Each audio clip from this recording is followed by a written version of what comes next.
আর একটু উদাহরণ দিয়ে বলি, আমরা মানুষ সৃষ্টির সেরা জীব, আমরা মানুষ সৃষ্টির সেরা জীব। আল্লাহর সৃষ্টিকুলের মধ্যে অপরূপ কত সৃষ্টি রয়েছে। আল্লাহর সৃষ্টি জগতের মধ্যে অসংখ্য সৃষ্টি রয়েছে, যা দেখলে আমাদের চক্ষু সুশোভিত হয়, চক্ষুর মধ্যে এত বেশি খুশি লাগে, আনন্দ লাগে, ইচ্ছে করে সেটা আমার হয়ে যাক, ইচ্ছে করে সেটা আমি নিয়ে আসি, সেটা আমি পাই। এই দুনিয়ায় রঙের মেলা, আছে কত রং, যত দেখি দেখতে চাই, চাই যে শুধু মন। আমরা চিড়িয়াখানায় যাই, বনের রাজা সিংহ চিড়িয়াখানার কাছার মধ্যে বন্দি। বনের রাজা সিংহ চিড়িয়াখানার কাছার মধ্যে বন্দি। কত দামি দামি পাখি, বড় বড় হাতি, পৃথিবীর মধ্যে 18,000 মখলুকাতের মধ্যে আল্লাহ যত সৃষ্টি জগতের রহস্য আছে, আমরা একটু দেখার জন্য, সামান্য দেখার জন্য চিড়িয়াখানার মধ্যে হাসার মধ্যে বন্দি করে রেখেছি, ঠিক কিনা? চিড়িয়াখানার হাসার মধ্যে বন্দি করে রেখেছি আমাদের নজরবন্দি থাকার জন্য, একটু সুন্দর দেখার জন্য। ঠিক তেমনই এই পৃথিবীটা একটা খাঁচা, এই পৃথিবীটা একটা খাঁচা, মুমিনের জন্য একটা খাঁচা। আল্লাহ মুমিনদেরকে, কাফের মুশরিক যত রকমের সৃষ্টি আছে সব এই খাঁচার মধ্যে বন্দি। সুবহানাল্লাহ। চিড়িয়াখানার খাঁচার মধ্যে খেতে পারে, খেতে পারে না, হিংস্র হিংস্র নয় এমন পশু পাখি যেভাবে চিড়িয়াখানার খাঁচার মধ্যে বন্দি, আপনি সুন্দর দেখছেন, ঠিক একইভাবে মানুষ অমানুষ, সুর ডাকাত, ভালো মানুষ খারাপ মানুষ, নেককার ফরহেজগার সব এই খাঁচার মধ্যে বন্দি। সবাইকে আল্লাহ দেখছেন। সুবহানাল্লাহ। আল্লাহর নজরবন্দি থেকে কেউ মুক্ত নয়, আল্লাহর সীমানার বাইরে কেউ নয়, সবাই আল্লাহর সীমানার ভিতরে। প্রিয় হাজিরিন, বোঝানোর চেষ্টা করছি, আপনি আশরাফুল মখলুকাত, সৃষ্টির সেরা জীব হয়ে আপনি খাঁচার মধ্যে বন্দি। আর দুনিয়া সিজনুল মুমিনি ওয়া জান্নাতুল কাফিরি, মুমিনের জন্য দুনিয়াটা কারাগার, আর কারাগারটা হচ্ছে একটা খাঁচা। এখানে ভালো মানুষও কারাগারের মধ্যে যায়, অতিরিক্ত খারাপ মানুষও কারাগারের মধ্যে যায়। অতীতে বড় বড় পয়গম্বর, নবী, বুজুর্গ, আল্লাহর বলি, সুফি সাধকগণও হক কথা বলার কারণে কারাগারে গিয়েছে, জেলখানায় গিয়েছে। আবার খুন করতে করতে শেষ, অপরাধ করতে করতে শেষ, জুলুম করতে করতে শেষ, এমন অপরাধীও কারাগারে আছে। তাহলে বোঝা যায় কি, ভালো মন্দ দুদিক কারাগারের মধ্যে আছে। এই পৃথিবীটা আল্লাহর একটা কারাগার, মুমিনের জন্য একটা কারাগার। এই কারাগারে আপনি যত বেশি আল্লাহকে রাজি করে কাজ করতে পারবেন, তত বেশি জান্নাত আপনার জন্য সুন্দর হবে, সফল হবে, এবং এমন জান্নাত, এমন বাগান পাবেন যে বাগানে শুধু কল্পনা করবেন সব হাজির হয়ে যাবে। সুবহানাল্লাহ। কুন বললে ফায়াকুন হয়ে যায়, হ বললে হয়ে যায়। মুমিনের কলব এত দামি, চোখের ফুটার পানি যদি হীরা হয়ে যায়, কলবটা যদি একটু আল্লাহওয়ালা হয়ে যায়, তাহলে জান্নাত আপনার কদমে চলে আসবে। সুবহানাল্লাহ।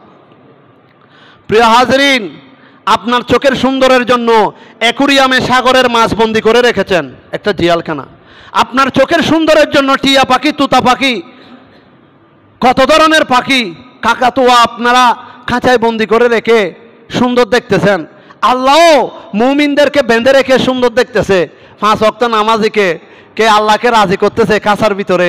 এই খাঁচা থেকে মুক্ত হলে সরাসরি জান্নাত। সুবহানাল্লাহ।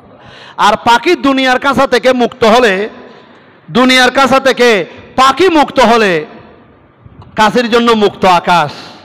এত স্বাধীন, এত সুন্দর আকাশ, আল্লাহর বৈচিত্র্যময় এত আবহাওয়া বুক করছি, কিন্তু আল্লাহর নিয়ামতের শুকর আদায় করছি না, নামাজ পড়ছি না।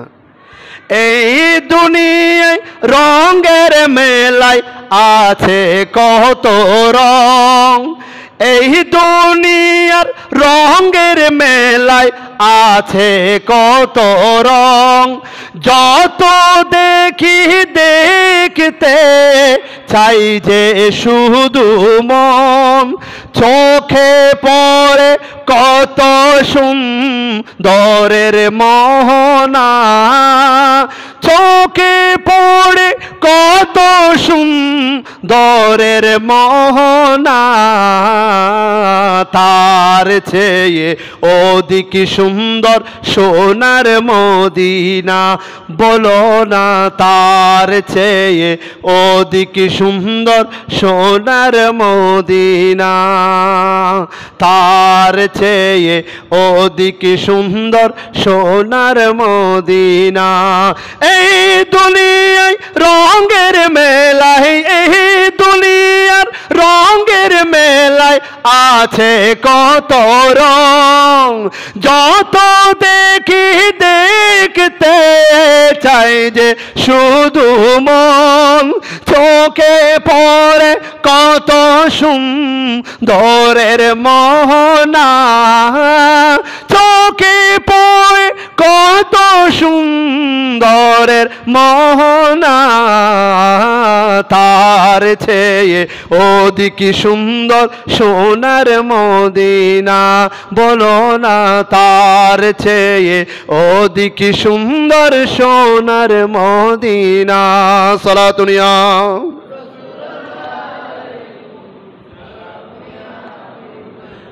প্রিয় হাজরিন, আপনি দুনিয়ার সৌন্দর্য দেখতে পাচ্ছেন কাঁচার ভিতরে। চিড়িয়াখানার মধ্যে কত হিংস্র জীবজন্তু জানোয়ার বড় বড় প্রাণীকে আপনি আপনার মানবীয় শক্তি দিয়ে, মানবীয় বুদ্ধি দিয়ে বন্দি করে রেখেছেন কাঁচার ভিতরে। আপনার ঘরের মধ্যে সাগরের মাছকে অ্যাকুরিয়ামে বন্দি করে রেখেছেন। ছোট ছোট পশু পাখি আপনার চোখের সুন্দরের জন্য আপনি বন্দি করে রেখেছেন। এই অধিকার দেওয়া আপনাকে হয়নি, তারপরও বন্দি করে রেখেছেন নিজের সৌন্দর্য দেখার জন্য। তবে আল্লাহ কায়নাতের মালিক, আল্লাহ সৃষ্টি জগতের মালিক আমাদেরকে এই পৃথিবী নামক এই কাঁচার মধ্যে বন্দি রেখেছেন। আল্লাহু আকবার।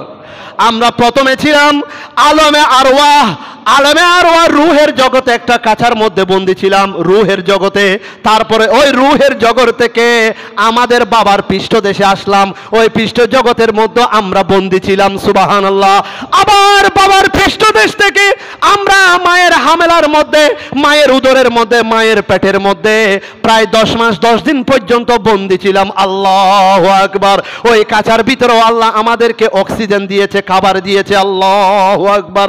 আবার মায়ের সেই পাটের থেকে, ওই পেট থেকে আল্লাহ আবার দুনিয়া নামক এই কাঁচার ভিতরে পাঠিয়েছেন। আল্লাহু আকবার। আবার এই দুনিয়া নামক কাঁচা থেকে আবার চলে যাবেন বরজখের জমিনের মধ্যে। ওই বরজখের জমিনের মধ্যে 3.5 হাত মাটির নিচে, দুদিকে চতুর্পাশে সামান্য জায়গা, ওই কবরের জমিনে জিয়ালকানার মতো আপনাকে আবার যেতে হবে। সুবহানাল্লাহ। আবার সেই জগতের মধ্যে কিয়ামত দিবসে আপনার হিসাব নিকাশের পরে আমার দয়াল নবীর সুপারিশ ক্রমে, আমার দয়াল নবীর শাফাতের মাধ্যমে আমার নবীর সঠিক উম্মত হয়ে আবার যাবেন ওই চির জিয়ালকানা মুক্ত স্থান জান্নাতে। সুবহানাল্লাহ। আল্লাহু আকবার। প্রিয় হাজিরিন, বোঝানোর চেষ্টা করছি আমরা কেউ আল্লাহর দরা থেকে বাইরে নই, আমরা সবাই আল্লাহর দরার ভিতরে, আল্লাহর নজরবন্দি। আমরা কোনো জঘন্য পাপ করে, বড় পাপ করে কেউ পার পেয়ে যাব না। মনে রাখবেন, যারা দুনিয়ার জমিনের মধ্যে খুন খারাপি করছে তারা শেষ, তারা শেষ। যারা দুনিয়ার জমিনের মধ্যে খুন খারাপি করছে তারা বরবাদ, তারা ধ্বংস। কিভাবে শেষ? কিভাবে শেষ? তারা ওই রুটা হাসরের ময়দানে ওই খুনিকে নিয়ে আরশের মধ্যে চলে যাবে বিচার চাওয়ার জন্য। এর আগে তো আরশে যাওয়ার কোনো ক্ষমতা নেই। স্বাভাবিক মৃত্যুবরণ করেছেন, সহজে আপনি আরশে যেতে পারবেন না, কারণ সেটা আল্লাহর নিয়মের মধ্যে নেই। যখন আপনি কাউকে খুন করে ফেলেছেন, ওই ব্যক্তির, যাকে খুন করেছেন ওই ব্যক্তির যত গুনাহ আছে সব গুনাহ আপনার কাঁধের মধ্যে চলে আসবে। ও নাজাত পেয়ে যাবে এবং সব সওয়াব ভালো আমল তার কাঁধে চলে যাবে। এবং ওই খুনির বিচার চাওয়ার জন্য হাদিসে পাকের মধ্যে এবং তাফসীরের মধ্যে মুফাসসির একরামগণ বলেছেন, ওই খুনিকে নিয়ে, ওই যাকে খুন করা হয়েছে, সে আরশের মধ্যে গিয়ে আল্লাহর কাছে বিচার চাইবে। নাউজুবিল্লাহ, নাউজুবিল্লাহ। তাও বাঁচার উপায় নেই, বাঁচার উপায় নেই। প্রিয় হাজিরিন, হুঁশিয়ার, সাবধান, হুঁশিয়ার, সাবধান। দুনিয়ার জমিনে যারা খুন খারাপি করেছে তারা বরবাদ, তাদের আখিরাত বরবাদ। আখিরাত শেষ। আমরা মুসলমান, আমরা আখিরাতকে জয় করার জন্য দুনিয়াদারি করছি, আখিরাতকে সফল করার জন্য। আখিরাত আমাদের মহাপুরস্কার, আখিরাত পাওয়ার জন্য আমরা দুনিয়াদারি করছি। দুনিয়া পাওয়ার জন্য আমরা দুনিয়াদারি করছি না। দুনিয়াতে আমি শিল্পপতি হলেও, বড় প্রাইম মিনিস্টার হলেও, বড় জজ ব্যারিস্টার হলেও, বড় ধরনের সর্বোচ্চ পর্যায়ে শক্তিশালী হলেও কবরে একা যেতে হবে, কবরে একা যেতে হবে।